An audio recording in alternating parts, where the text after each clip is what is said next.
Good morning everyone. आज मैं आप लोगों को हिंदी ग्रामर पढ़ाने जा रही हूँ।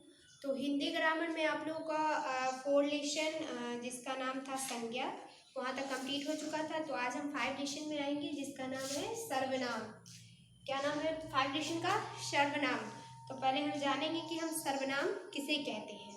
सर्वनाम को हम इंग्लिश में प्रोनाउन भी कहते हैं। तो चलिए हम पहले ये जानते हैं कि हम सर्वनाम किसे कहते हैं। तो वे शब्द जो संज्ञा शब्दों के स्थान पर प्रयोग किए जाते हैं वे सर्वनाम कहलाते हैं। वे शब्द जो संज्ञा शब्दों के स्थान पर प्रयोग किए जाते हैं वे सर्वनाम कहलाते हैं। वैसे शब्द जो संज्ञा के स्थान पर प्रयोग किए जाए उसे हम सर्वनाम कहते हैं। जैसे एग्जाम्पल आपका दिया हुआ है नीचे आपके बुक में, हेमा विद्यालय जा रही है। तो हेमा के नाम के जगह फिर नीचे दिया हुआ वह विद्यालय जा रही है। तो हेमा क्या हुआ? हेमा एक संज्ञा हुआ, क्योंकि हेमा किसी व्यक्ति का नाम है। हेमा एक लड़की का नाम है तो हेमा संज्ञा हुआ। लेकिन वह क्या हुआ? वह जो है वो हेमा की जगह लगा करके कि वह विद्यालय जा रही है, तो नाम को हटा करके वहाँ वह लगा दिया गया, यानी कि संज्ञा को हटा करके वहाँ वह लगाया गया है। इसका मतलब वह हमारा क्या है? सर्वनाम है। संज्ञा को हटा करके वहाँ वह लगाया गया है तो वह क्या है? सर्वनाम है।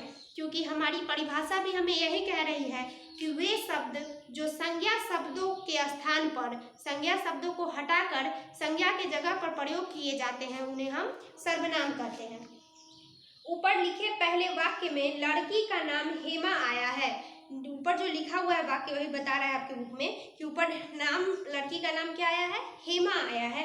जबकि दूसरे वाक्य में हेमा के स्थान पर वह शब्द का प्रयोग किया गया है। लेकिन पहले वाक्य में हेमा का प्रयोग किया गया है और दूसरे वाक्य में क्या है कि हेमा के स्थान पर वह का प्रयोग किया गया, वह शब्द का प्रयोग किया गया है। तो ऐसे कई शब्द हैं जो नाम के स्थान पर आते हैं।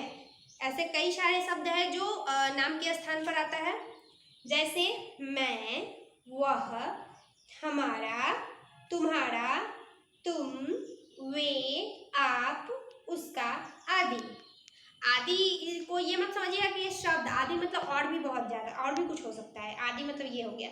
इन शब्दों का प्रयोग करने से वाक्य सुंदर व स्पष्ट हो जाते हैं। बंदर पेड़ पर बैठा है। बंदर क्या है? बंदर पेड़ पर बैठा है। जैसे आप लोग एक निबंध लिखते होंगे, गाय पे निबंध लिखिए, या हाँ गाय पे ही मान लीजिए कि गाय पर निबंध लिखते हैं। तो पहले आप लिखते हैं कि गाय एक पालतू जानवर है।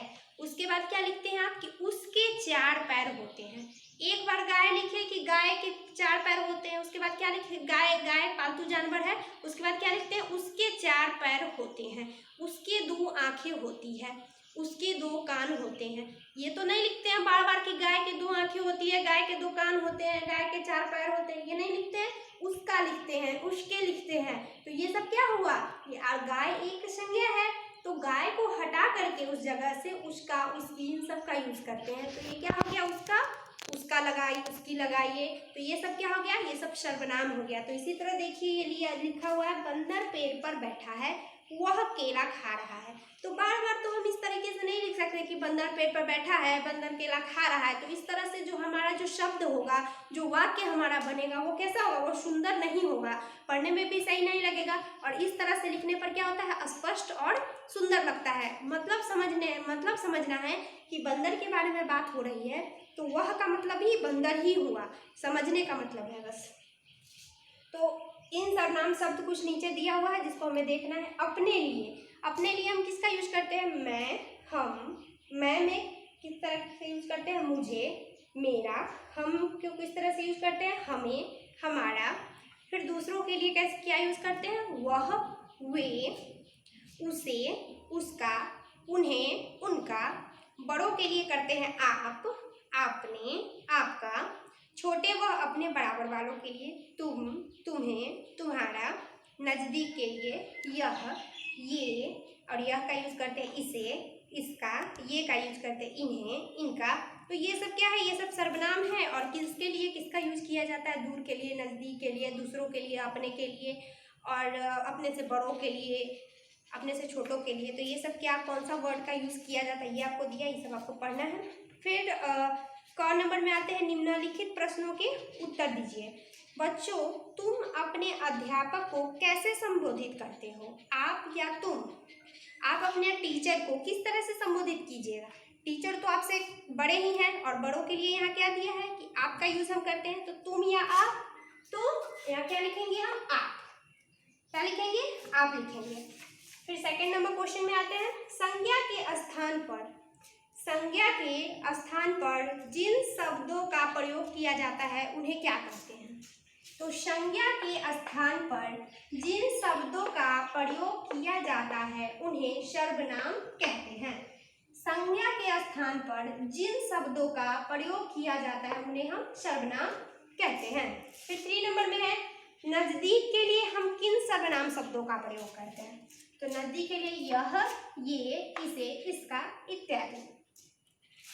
फिर ख नंबर में है, सही सर्वनाम शब्द चुनकर रिक्त स्थान भरिए।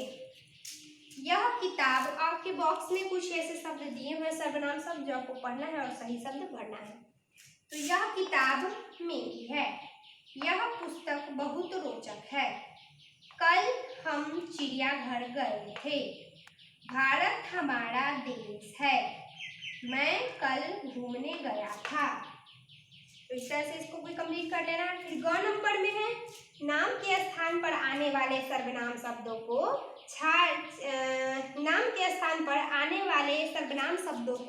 चांद में से छांट कर लिखिए। तो चांद का एक फिगर बनाया हुआ है, इसमें बहुत सारे शब्द दिए गए हैं और इसमें कुछ सर्वनाम शब्द भी है जो नाम के स्थान पर आते हैं, तो उन्हीं शब्दों को हमें छांट कर लिखना है। तो मैंने लिखा है यहाँ वह, यह, हमारा, उसका, मैं, तुम्हारा, आपका, ये सब क्या हुआ? ये सब सर्वनाम शब्द है। तो इस तरह आप लोग को सर्वनाम किसे कहते हैं इसको याद कर लेना है और किन किन शब्दों का कहाँ यूज करते हैं ये भी याद करना है और क्वेश्चन से बनाना है। Thank you.